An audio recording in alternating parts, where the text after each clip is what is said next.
আজকে নিয়ে এসেছি দোল উৎসব বা হোলি স্পেশাল সবচেয়ে জনপ্রিয় শরবত রেসিপি ঠান্ডাই।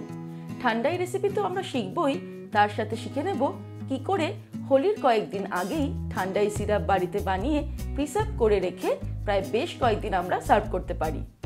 যখনই খেতে ইচ্ছে করবে বা গেস্ট আসবে 1 মিনিটেই তৈরি হয়ে যাবে হোলি স্পেশাল ঠান্ডাই শরবত। তৈরি হবে একদম দোকানের ঠান্ডাই সিরাপের মতন, আর স্বাদে হবে তার দ্বিগুণ, কারণ আমরা বেশ কিছু স্পেশাল উপকরণ ব্যবহার করব। তাহলে চলুন শুরু করি। ঠান্ডাই তৈরি করার জন্য সবার প্রথমে আমি নিয়ে নেব আমন্ড। আমি হাফ কাপ পরিমাণে আমন্ড এখানে নিয়ে নিলাম। এরপরে নিয়ে নিচ্ছি পিস্তা বাদাম, 1/4 কাপ পিস্তা বাদাম নিয়ে নেব। কিছুটা পরিমাণে কাজু বাদামও নিয়ে নেব। আমি 1/4 কাপ কাজু বাদাম নিয়ে নিলাম। এবারে গোটা গোলমরিচ দিয়ে দেব 1 টেবিল স্পুন। 2 টেবিল স্পুন আমি মৌরি দিয়ে দেব। মৌরি কিন্তু এই ঠান্ডাইতে একটা রিফ্রেশমেন্ট নিয়ে আসবে। এরপর দিয়ে দেব পোস্ত। আমি 2 টেবিল স্পুন পোস্ত দিয়ে দিলাম। মেলন সিড বা চারমগজ দিয়ে দেব 2 টেবিল স্পুন। ফ্লেভারের জন্য দিয়ে দেব এলাচ। আমি 8-10টা এলাচ দিয়ে দিলাম। আর ফাইনালি দিয়ে দিচ্ছি সামান্য পরিমাণে দালচিনি। এবারে আমি এই সব কিছুর মধ্যে অ্যাড করে দেব হট ওয়াটার। আমি প্রায় 1.5 কাপ মতন গরম জল অ্যাড করে দিলাম। গরম জলে সব কিছুকে ভিজিয়ে দিলাম। এবারে এইভাবে ভিজিয়ে আমি রেখে দেব প্রায় 5-6 ঘন্টা। সব থেকে ভালো হয় যদি আমরা রাতের বেলা এটাকে ভিজিয়ে দিই, তাহলে কিন্তু সব ড্রাই ফ্রুটসগুলো জলটাকে সোক করে ফুলে উঠবে। আর যখন আমরা পেস্ট তৈরি করব তখন খুব সুন্দর একটা মিহি পেস্ট আমরা সহজেই তৈরি করতে পারবো। আমি 5-6 ঘন্টা ড্রাই ফ্রুটসগুলোকে গরম জলে ভিজিয়ে রেখেছিলাম। এগুলো কিন্তু এখন বেশ ফুলে উঠেছে। এবার একটা মিক্সির জারের মধ্যে আমি ড্রাই ফ্রুটসগুলো নিয়ে নেব। আর এই যে জলটা ভিজিয়ে রাখার, এই জলটাও কিন্তু ফেলে দেওয়ার কোনো দরকার নেই। এই জলটা ব্যবহার করেই আমি একটা মিহি পেস্ট তৈরি করে নেব সব কিছু।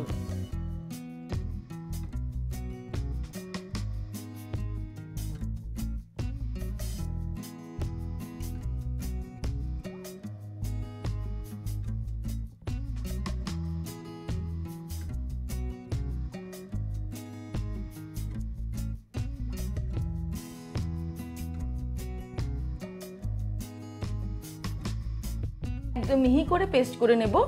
আর যদি প্রয়োজন হয় তাহলে কিন্তু আরো কিছুটা পরিমাণে জল ব্যবহার করতে হবে।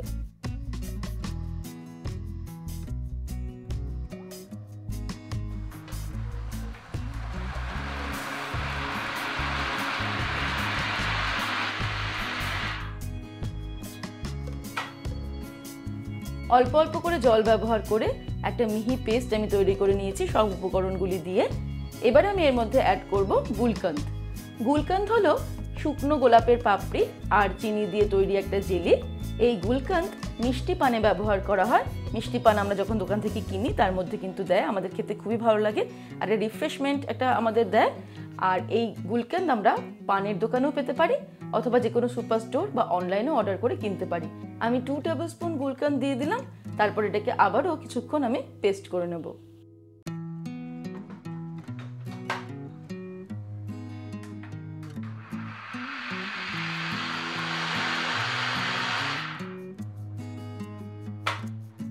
এবারে একটা বড় প্যানের মধ্যে আমি নিয়ে নেব চিনি।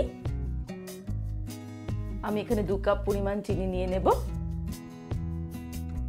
আর 2 কাপ চিনির জন্য দিয়ে দেব 1.5 কাপ পরিমাণে জল। তারপর হাই ফ্লেমে এটাকে ফোটাতে শুরু করব। যতক্ষণ না পর্যন্ত চিনিটা সম্পূর্ণ জলের মধ্যে গুলে যাচ্ছে আমাদের হাই ফ্লেমে নাড়তে নাড়তে রান্না করতে হবে। চিনিটা সম্পূর্ণ জলের মধ্যে গুলে গেছে। এই সময় আমি এর মধ্যে দিয়ে দেব স্যাফরন। স্যাফরন বা জাফরান কিন্তু আমাদের শরীরের জন্য যেমন ভালো, আর এর স্বাদ, গন্ধ আর রং খুবই সুন্দর আমরা সবাই জানি। তাই এই উপকরণটা আমরা যদি এই ঠান্ডাইতে ব্যবহার করি তাহলে কিন্তু ওটা আরও সমৃদ্ধ হয়ে যাবে। তারপর ভালো করে একটু মিশিয়ে নেব চিনির রসের মধ্যে স্যাফরনটা। তারপর আমি এর মধ্যে দিয়ে দেব পেস্ট করে রাখা সবকিছুর মিশ্রণ।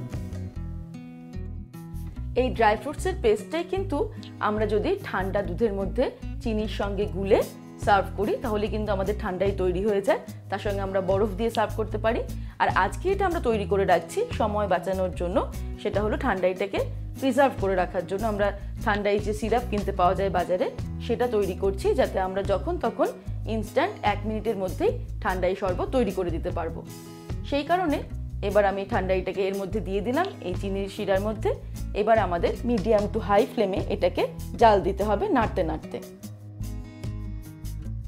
প্রায় 5-6 মিনিট মিডিয়াম টু হাই ফ্লেমে আমি এটাকে নাড়তে নাড়তে রান্না করছি। এটা অনেকটাই ঘন হয়ে গেছে, কিন্তু এটা হতে এখনো বেশ খানিকটা সময় বাকি।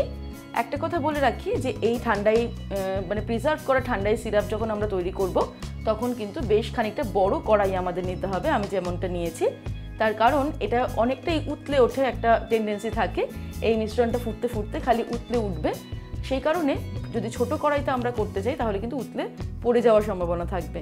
তো একটু বড় কড়াই ব্যবহার করলে কিন্তু নিজেদেরই একটু সুবিধা হবে। প্রায় 16-17 মিনিট আমি এটাকে নাড়তে নাড়তে মিডিয়াম টু হাই ফ্লেমে রান্না করলাম। এবারে কিন্তু এটা অনেকটাই ঘন হয়ে গেছে, আমি চেক করে আপনাদের দেখিয়ে দিচ্ছি। একটা স্পুন নিয়ে যদি আমরা এর মধ্যে ডিপ করি, তারপর স্পুনটাকে নিচের দিকে ধরলে দেখা যাবে যে মিশ্রণটা কিন্তু গড়িয়ে পড়ে যাচ্ছে না, চামচের গায়ে আটকে গেছে বা লেগে থাকছে। তাহলে আমরা বুঝবো যে আমাদের এই ঠান্ডাই সিরাপের মিশ্রণটা তৈরি হয়ে গেছে। আমি ওভেনটাকে অফ করে দিয়ে এটাকে সম্পূর্ণ ঠান্ডা হতে দেব। একদম কমপ্লিট ঠান্ডা হয়ে যাওয়ার পর আমি ফিরে আসছি। ঠান্ডাই মিশ্রণটা সম্পূর্ণ ঠান্ডা হয়ে গেছে। এবারে আমি নিয়ে নিয়েছি একটা বোতল, আপনারা চাইলে কাচের বোতলও নিতে পারেন। আসলে এরকম বোতলেই কিন্তু বাজারে ঠান্ডাই সিরাপ বিক্রি হয়। বোতলের উপর বসিয়ে নিয়েছি একটা ফানেল, যাতে এই মিশ্রণটা বোতলে ঢালতে সুবিধা হয়। তারপর খুব সাবধানে আমি বোতলের মধ্যে মিশ্রণটাকে ঢেলে নেব। তারপর এটাকে ঢাকনা আটকে ফ্রিজে রেখে দিতে পারি প্রায় 8-10 দিন। খুব অনায়াসে এটা রাখা যাবে, আর যখন ইচ্ছা আমরা তখনই ফ্রিজ থেকে বার করে ঠান্ডা দুধের মধ্যে 3-4 টেবিল চামচ এই মিশ্রণটা মিশিয়ে এটাকে ঠান্ডায় সার্ভ করতে পারি। আমি দেখিয়ে দিচ্ছি কি করে আমরা ঠান্ডায় শরবতটা তৈরি করব। তার জন্য নিয়ে নেব 2 গ্লাস। গ্লাসের মধ্যে নিয়ে নেব ঠান্ডা দুধ। দুধটাকে আগে থেকে ভালো করে ফুটিয়ে আমি ফ্রিজে রেখে একদম ঠান্ডা করে নিয়েছি।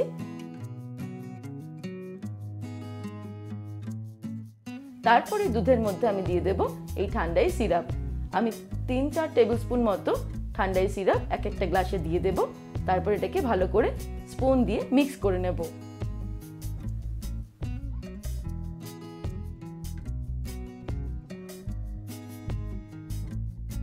তারপর এই শরবতটাকে গার্নিশ করার জন্য নিয়ে নিয়েছি কিছুটা পরিমাণে আমন্ড বাদাম, কিছুটা পিস্তা বাদাম আর কিছুটা শুকনো গোলাপের পাপড়ি।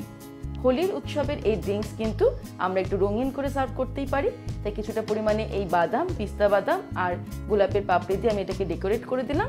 তারপর এটাকে ঠান্ডা ঠান্ডা সার্ভ করব। আপনারা চাইলে এক্সট্রা কিছু বরফের টুকরো এর মধ্যে দিয়ে সার্ভ করতে পারেন। ব্যাস, হোলির দিনে ঠান্ডায় তৈরি করার ঝামেলা কিন্তু আর রইল না। আমরা 3-4 দিন আগে অনায়াসেই সময় নিয়ে ঠান্ডায় এই সিরাপ তৈরি করে রাখতে পারি, আর হোলির দিন 1 মিনিটের মধ্যে সবার জন্য তৈরি করে ফেলতে পারি ঠান্ডায় শরবত। আজকে আমার এই রেসিপি আপনাদের কেমন লাগলো অবশ্যই কিন্তু আমাকে কমেন্ট সেকশনে কমেন্ট করে জানাবেন। ভালো লাগলে লাইক করবেন আর সকলের সঙ্গে শেয়ার করতে ভুলবেন না। ভালো থাকবেন, সুস্থ থাকবেন। আমি আবার হাজির হব নতুন নতুন রেসিপির সঙ্গে। নমস্কার।